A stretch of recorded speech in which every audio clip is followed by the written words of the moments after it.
Obvious to me that the political system in America doesn't work for a family like mine. So let's see if the judicial system works for a family like mine. A father speaks only to 9 on Your Side after suing the Army to get his soldier son a Purple Heart. Howard Berry's case has gotten the attention of conservative watchdog Judicial Watch tonight. He tells us it's his last chance. And 9 on Your Side anchor Evan Millward actually broke this story on Mondays. We've continued to follow it. Now he's explaining how a fed-up father ended up suing the Army.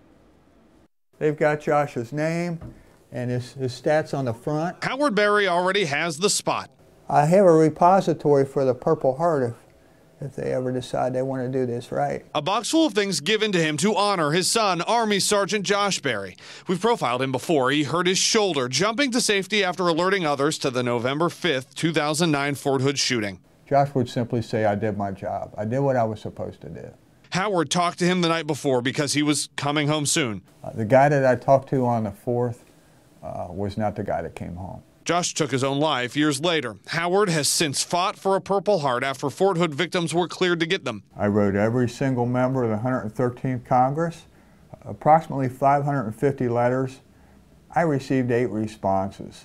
He made progress. An Army board to correct military records last year recommended Josh get the medal, and then he was still denied. Somebody needs to sit down and explain it to me.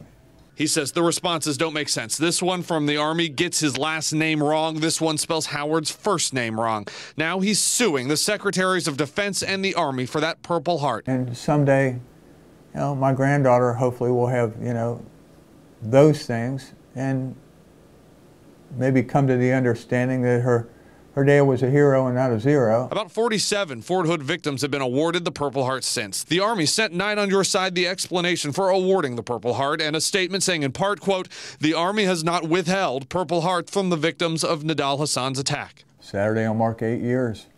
In Deer Park. If nothing changes, nothing changes. I'm Evan Millward. I think this is unfinished business, and I think our country needs to step up and do the right thing. 9 on Your Side.